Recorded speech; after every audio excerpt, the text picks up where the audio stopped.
আসসালামু আলাইকুম, সবাই কেমন আছেন? আশা করি ভালো আছেন। এই যে দোকানগুলো দেখেন, শুধু রমজান মাসের জন্য এবং এই ঈদের জন্য খোলা থাকে।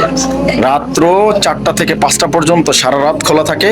আর ঈদের পরে 10টা পর্যন্ত খোলা থাকে, তখন কাজ থাকে না। আর এখন কাজ, প্রচুর পরিমাণ কাজ, সেজন্য তারা খোলা রাখে। ওই যে দেখুন, আমাদের মাস্টার সাহেব, কারিগর সাহেব, তারা ভাত খাইতে গেছে, এখনো আসে নাই।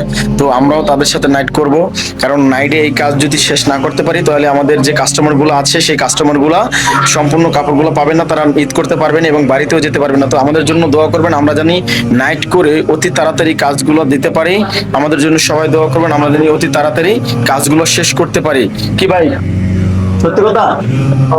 হ্যাঁ, আমরা অতি তাড়াতাড়ি জানি আমরা কাজটা শেষ করতে পারি, সেই জন্য আমাদের জন্য দোয়া করবেন। আমরা নাইটে কাজ করতেছি, তো নাইটে কাজ করলে কেমন লাগে আপনারা তো বুঝিনি, কারণ এই মাসটা, পুরো মাসটাই আমরা নাইট করছি। নাইট করে কাপড় চোপড় তৈরি করলাম, মানুষের কাপড়, নিজের কাপড় এবং ফ্যামিলির কাপড়, সবার জন্য আমরা কিন্তু যুদ্ধ করে যাচ্ছি এবং করব ইনশাআল্লাহ। সবাই আমাদের জন্য দোয়া করবেন।